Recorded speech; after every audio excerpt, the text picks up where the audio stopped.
The conference theme is the thrill of living, and we just felt like there could not be a better piece to close with than this piece.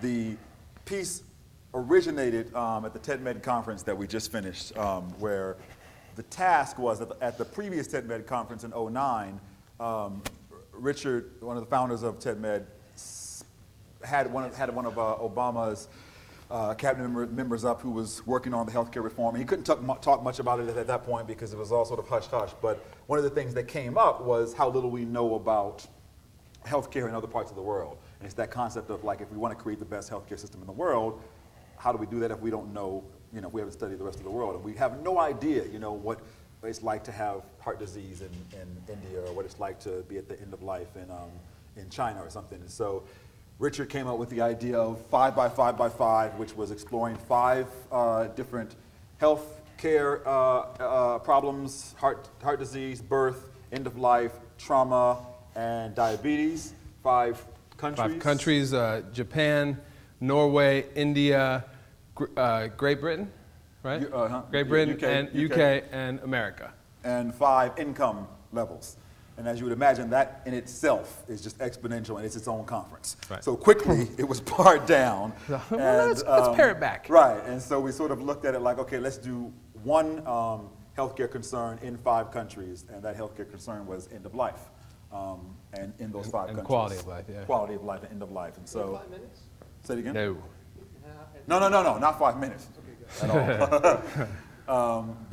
And so this piece came out of that. So this is our exploration of looking at end of life and what it's like to die in those 5 countries that we mentioned. Sure, and yeah. Okay. And we offer it up to you all, to everybody here and everybody that you come in contact with, and everybody watching on the cameras and getting tweeted to on the internet, as a love poem and a sort of challenge to live to the fullest, which is what opportunities like this gathering and the inspiration that each of the presenters today have given challenge us to do. So, all right. So our memory on this is it was very fragile, and now after just going through a slam, it's even more fragile. So bear with us.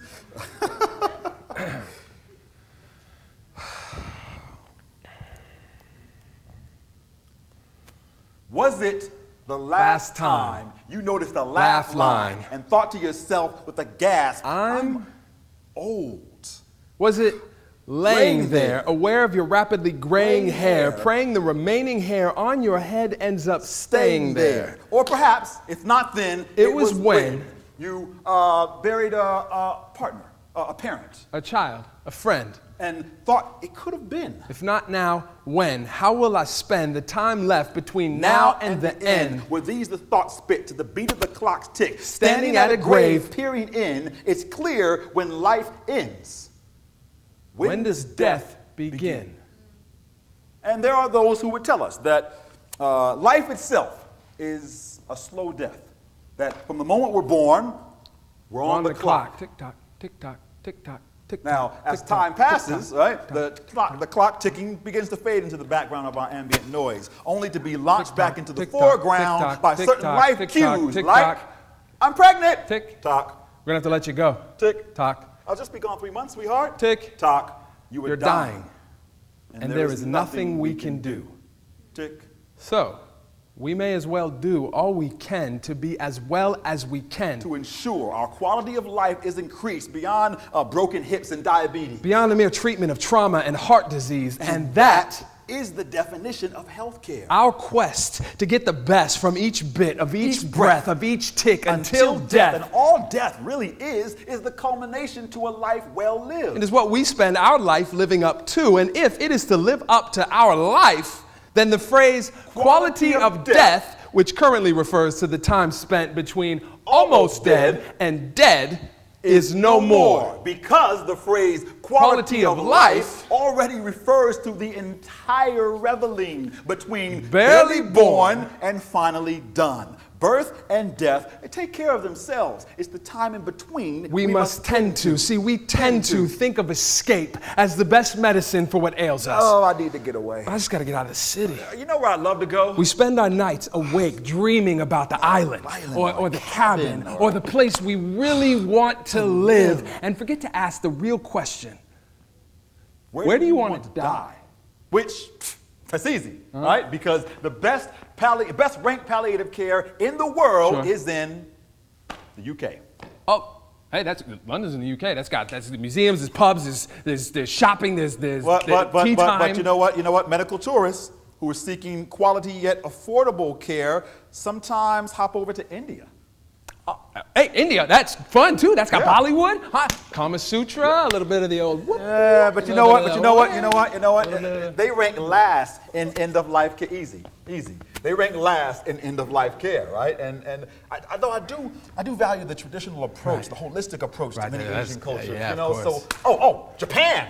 Hey, I love Japan. Japan's got ninjas and sushi and technology and the forefront of technology, nanotechnology. Pain management. I need my meds. Right? And if there are places where prescription medicine costs less than over-the-counter medicine, then we should do Norway. Oh, Norway! That's wow.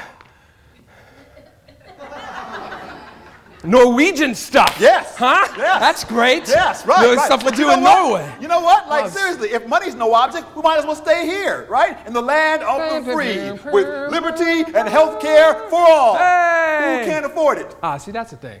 Huh? That's the thing. Because if you think about death as a meal, then too often poverty is the appetizer, right? And when it comes time to the main course, then where you eat depends upon how you want it served. All right, guys, what'll it be?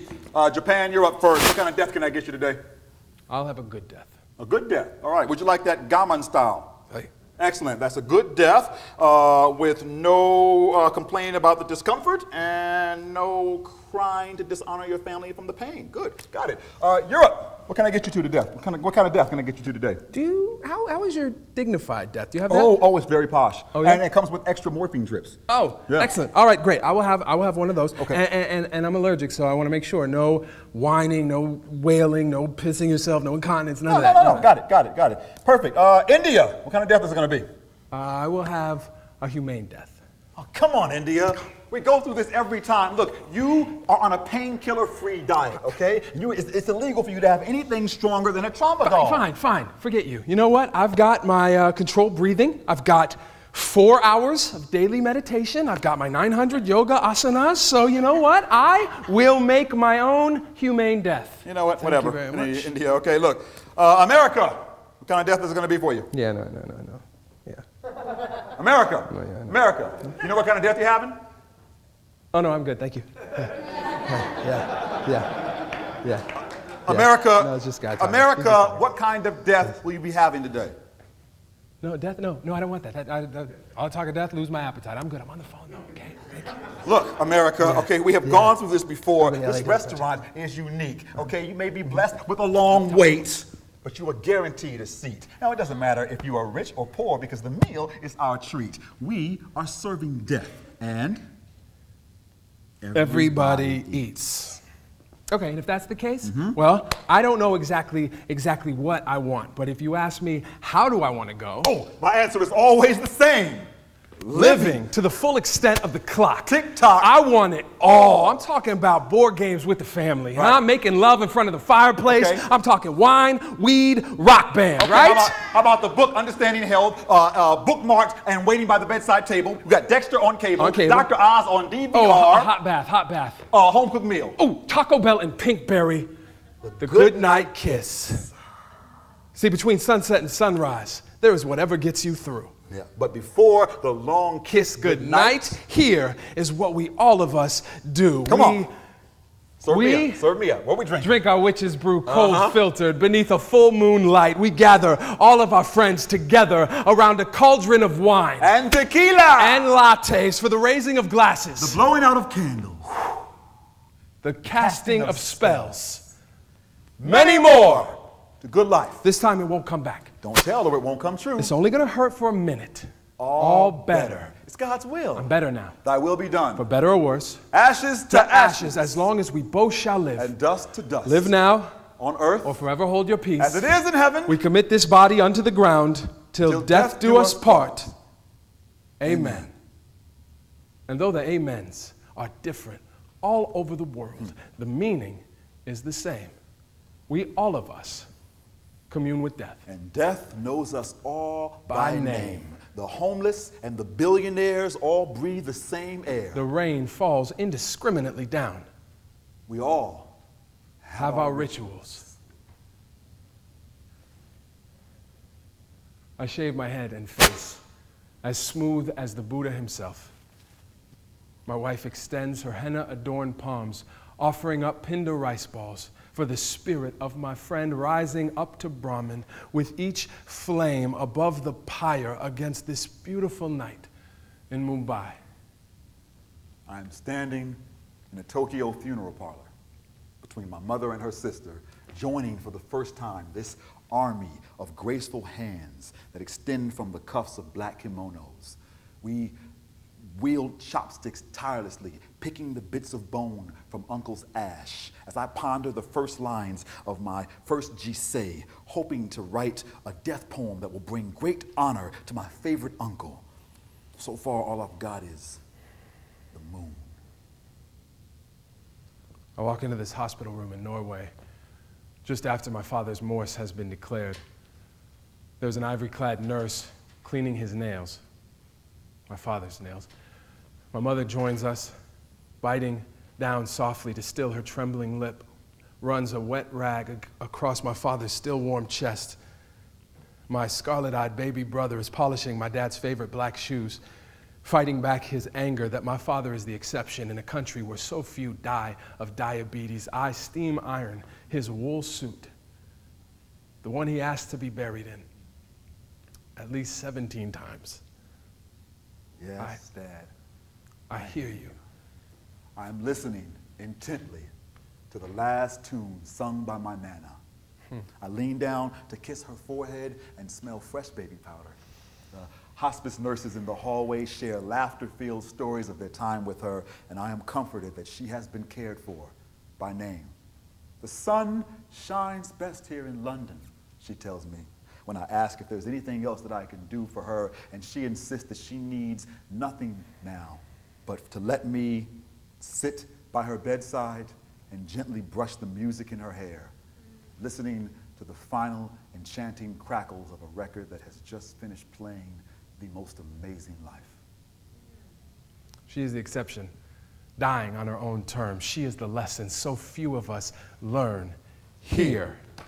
America, where our efforts to leave lives improved with death-defying technology only leaves death confused by life-denying technology made from medical miracles meant to manufacture life at all costs. And it usually all costs more than the rest of our rescue life can afford. Yeah, but going against medical odds only makes us want to bet more. So we drink life past its bottle's expiration date. If we don't beat death, we're going to die trying. That's how we're made. We try and try again. Cut and cut again. Dose and dose again. Just one more specialist. Just one more question. Just one more test, and we'll let him rest. And waging war against death. And this is gonna hurt, kid, but I'm 62% sure it's worth it. We don't negotiate with reapers. We don't give in to the threats of curtains. We don't lose. So, when we lose, we emerge from the battlefield dazed, beaten, confused, almost perplexed as we deliver the news. You are dying, and there's nothing we can do. There are no words. This is the phrase we find ourselves saying, right, over and over again, whenever we're with somebody who is communing with death. There are no words. When doctors realize that someone's sun is setting in the west, they believe the more words, the better. Words for empathy and transparency and full disclosure. Right, but when doctors realize that someone's sun may no longer rise tomorrow in the east, they believe the less words, the better. Japanese patients so protected from their own mortality, often die unable to decide their own course of death. Doctors will know that a patient is terminal, but will not disclose the Cause of death. Families won't dishonor the culture and customs of death. So, there are no words for the cancer patient in Jaipur whose pain seizes him by the limbs and yanks them into tortured contortions of yoga distortions. And before he began begging to Kali, the Kevorkian goddess of death, to come take his breath, he screamed for morphine to come take his pain. Screams so loud he is heard by farmers in fields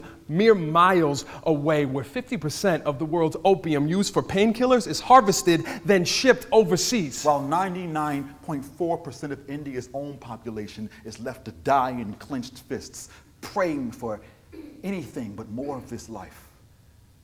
There are no words anywhere in the world that can follow.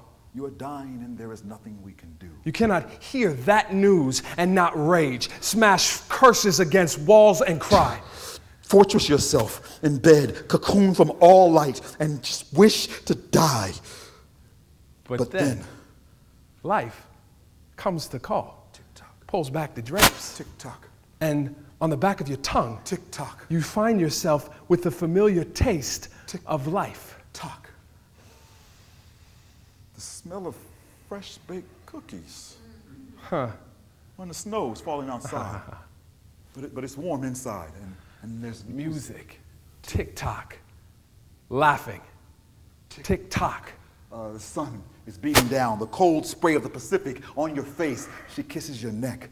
Tick-tock. The sour of lemon mingling with warm sake shots. Glasses raised. A toast to many more. And suddenly you have lost your appetite for destruction. But your appetite is back. You are hungry again for life. And there is still time left on the clock to stuff yourself. So you grab the first bucket you can find and stuff it with salsa classes, parachutes, what else? sax lessons, and Manolos. Oh, first class tickets to Dubai. Oh. Flying solo. Keys to the Porsche, Rosetta Stone CDs. Pictures of you drunk at Mardi Gras with the most beads. You wake up each day and say good morning to empty rooms. Shuffle across carpet in sock feet, touch doorknobs in the dark to remind yourself you are current. And respond to anyone calling your name by shouting, "Here!" to affirm that you are still present. This is how you cope with dying.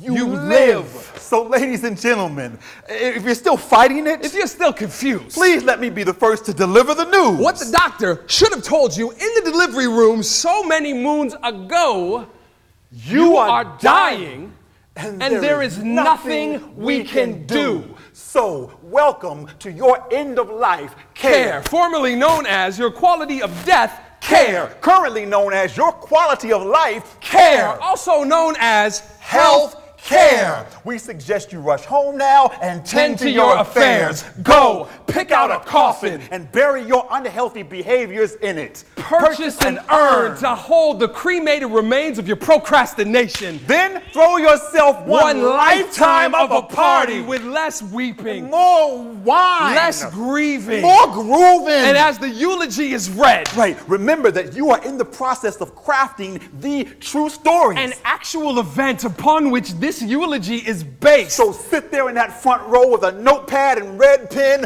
ready to edit on the fly. Write your living will. Not who you will your healthcare decisions to, but what self-care work you will commit to do. Decide what you want done with your body. Then commit to its nutrition and fitness. Go give your life benefits to your beneficiaries personally, right? Give your colleagues your best toasts. Your enemies your best prayers. And your society your best efforts. Consider this the rainy day and go spend your whole life before the clock's final strike, because there is a clock ticking for us somewhere. Tick-tock, tick-tock. Don't fear it though. Tick-tock, tick-tock. Hear it as a gift. Tick-tock, tick-tock, tick-tock, tick-tock. Tick-tock, let your heart beat to it, finding just the right music to nod your head, like saying yes to the notion you are not yet dead. I implore you, tomorrow when the alarm clock goes off, don't be alarmed. Wake up, Get up slowly, feeling each muscle. Or leap to your feet like you are angry at the sheets. Look at the bed you are no longer in, and remember, you could have been there but for the grace of God. It is not yet your time. Which means it is still your time. To improve the world's end of life. Which according to some begins with life. But whether or not you know when life death begins, know this to be true. Between sunset and sunrise, there is whatever gets you through. Until you don't rise, you will rise when and how you choose. And it's a good thing too, because we got work to do, and it matters more now. It matters so much more. We're on the clock. Thank you. Thank you. Thank you.